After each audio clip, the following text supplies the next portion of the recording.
Gawat, betapa hancur lebur penegak hukum di negara ini. Bandingkan kasus Habib Bahar, Ahmad Dhani, dan Novel Baswedan. Ahmad Dhani cuma nulis di medsos, mau ludahi dituntut 2 tahun. Penyerang Novel yang bikin cacat seumur hidup dituntut hanya 1 tahun. Kita ini bangsa apa? Mari bandingkan kasus Ahmad Dhani dengan penyerang Novel Baswedan. Pertama, kasus Ahmad Dhani Prasetyo atau ADP. Ahmad Dhani cuma nulis di medsos Twitter, siapa aja yang dukung penista agama adalah bajingan yang perlu diludahi mukanya. Ahmad Dhani tidak meludahi muka orang. Cuitan Ahmad Dhani tidak ada yang membuat orang jadi cacat, apalagi seumur hidup.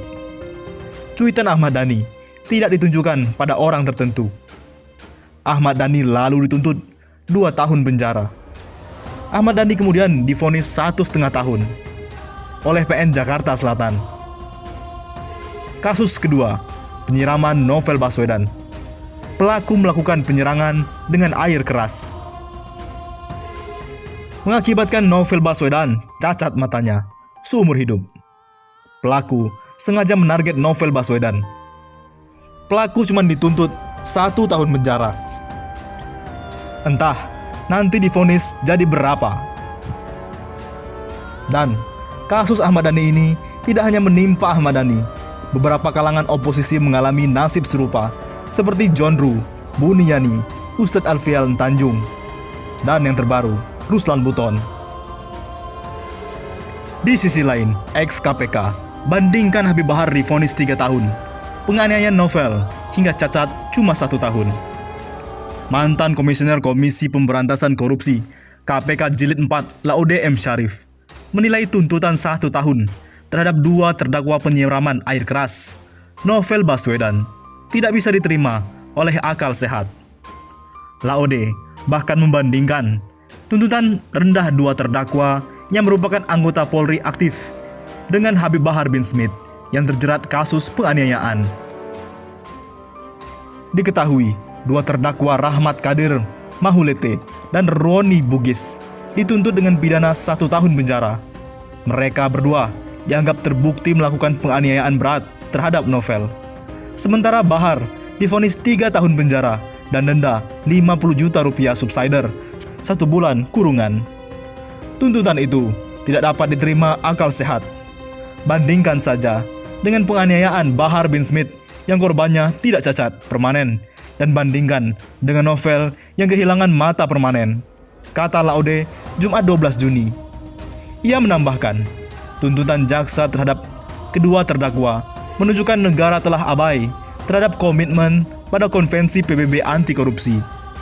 Ia juga menunjukkan bahwa negara tidak serius melindungi pekerja anti korupsi yang menurut UNCAC, United Nations Convention Against Corruption, yang telah diratifikasi Indonesia harus dilindungi, tegas Laude. Sementara itu, pelaksana tugas juru bicara penindakan KPK, Ali Fikri mengatakan, majelis hakim nantinya dalam vonis harus mempertimbangkan rasa keadilan publik dalam memutuskan perkara, meski tuntutan jaksa terbilang rendah. KPK berharap majelis hakim akan memutus dengan seadil-adilnya dengan menjatuhkan hukuman semaksimal mungkin sesuai dengan kesalahan dan perbuatan yang terbukti nantinya, serta mempertimbangkan rasa keadilan publik, termasuk posisi Novel Baswedan sebagai korban saat menjalankan tugasnya menangani kasus korupsi, kata Ali kepada wartawan. KPK, lanjut Ali, menilai bahwa kasus penyiraman air keras terhadap penyidik lembaga anti rasuah merupakan ujian bagi rasa keadilan dan nurani sebagai penegak hukum. Mengenai tuntutan rendah para terdakwa, juru bicara berlatar belakang jaksa ini menyatakan, KPK memahami rasa kecewa yang dialami Novel. KPK memahami kekecewaan Novel Baswedan sebagai korban terkait tuntutan yang rendah dan pertimbangan-pertimbangan serta amar dalam tuntutan tersebut, ucap Ali. Tidak dapat diterima akal sehat jika dibandingkan dengan Habib Bahar bin Smith. Jaksa menuduh Habib Bahar melakukan kekerasan terhadap orang yang mengakibatkan luka berat dan melakukan kekerasan pada anak yang mengakibatkan luka berat. Dan dia dituntut 6 tahun penjara. Sementara pada novel Baswedan, yang notabene para pelakunya adalah polisi aktif, penegak hukum, dan sampai membuat penyidik KPK itu cacat kedua matanya, justru hanya menuntut 1 tahun penjara. Saya melihat pengadilan ini sebagai panggung sandiwara, kata Laude.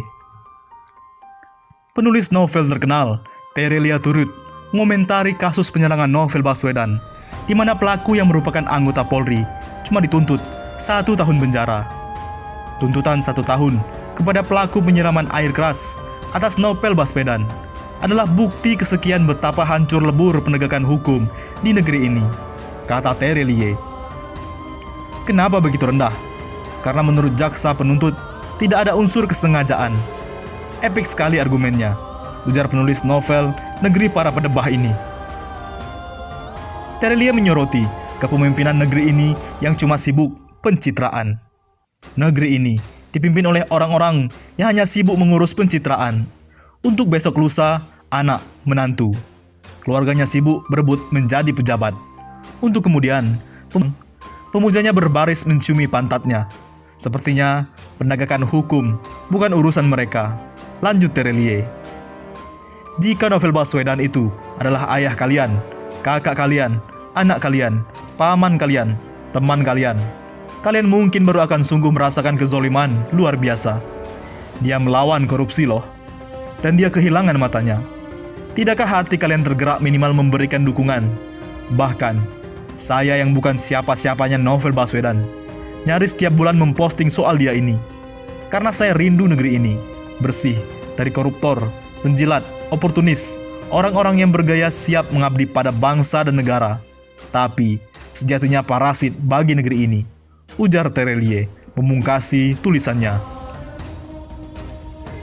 Lebih lanjut, penyerang novel hanya dituntut 1 tahun. Jansen, gantian, novel nyiram aja. Tuntutan 1 tahun penjara oleh jaksa penuntut umum kepada pelaku penyiraman air keras terhadap penyidik KPK novel Baswedan turut membuat politisi Partai Demokrat Jansen Sintindaun geram. Jansen mengaku tak bisa berkata-kata ketika mengetahui bahwa JPU hanya menuntut 1 tahun hukuman kepada pelaku kasus penyiraman air keras novel Baswedan. Penyiraman itu membuat novel Baswedan harus kehilangan penglihatan sebelah matanya. Mau taruh di mana muka kita para sarjana hukum ini, Pak Jaksa? Terbungkam mulut kita, tak bisa menjelaskan tuntutan 1 tahun ini. Harga bola mata saja sudah berapa? Cacat seumur hidupnya.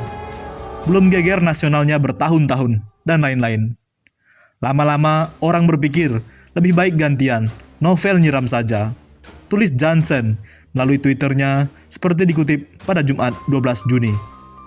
Jansen berharap agar keadilan atas kekerasan yang menimpa novel Baswedan bisa ditegakkan oleh hakim di Indonesia.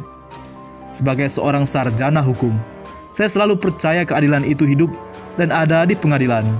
Seburuk apapun tuduhan orang pada pengadilan kita, sebagaimana kalimat hukum, hakim, dan rasa keadilan. Semoga hakim abaikan tuntutan jaksa ini dan memberi vonis setimpal. Mari kita tunggu, imbuh Jansen. Pada kenyataannya, tuntutan rendah terhadap 2 terdakwa pelaku yang diduga melakukan penyerangan terhadap novel Baswedan membuat publik kecewa karena peran untuk memastikan tegaknya keadilan tidak terjadi pada persidangan tersebut. Ia menguraikan implikasi tuntutan rendah terhadap kinerja pemberantasan korupsi.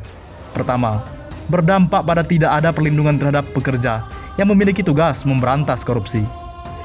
Penyerangan novel Tutur Yudi bukan hanya sekedar teror terhadap personal, melainkan juga penyidik KPK yang diberikan mandat oleh negara dalam menjalani fungsinya secara independen. Untuk itu, segala serangan tersebut harus dilihat dalam konteks serangan terhadap kerja pemberantasan korupsi, sehingga harus ditangani secara serius, imbuhnya. Dampak kedua adalah tidak terpenuhinya jaminan perlindungan hak asasi manusia. Kemudian, lanjut Yudi, tuntutan rendah akan berdampak kepada nihilnya upaya untuk mencari aktor intelektual penyerangan. Mengutip laporan Komnas HAM, Yudi menyinggung soal serangan terhadap novel merupakan tindakan yang direncanakan dan sistematis yang melibatkan beberapa pihak. Tindakan tersebut diduga melibatkan pihak-pihak yang berperan sebagai 1 perencana, 2 pengintai, dan 3 pelaku kekerasan. Bagaimana menurut pendapat Anda?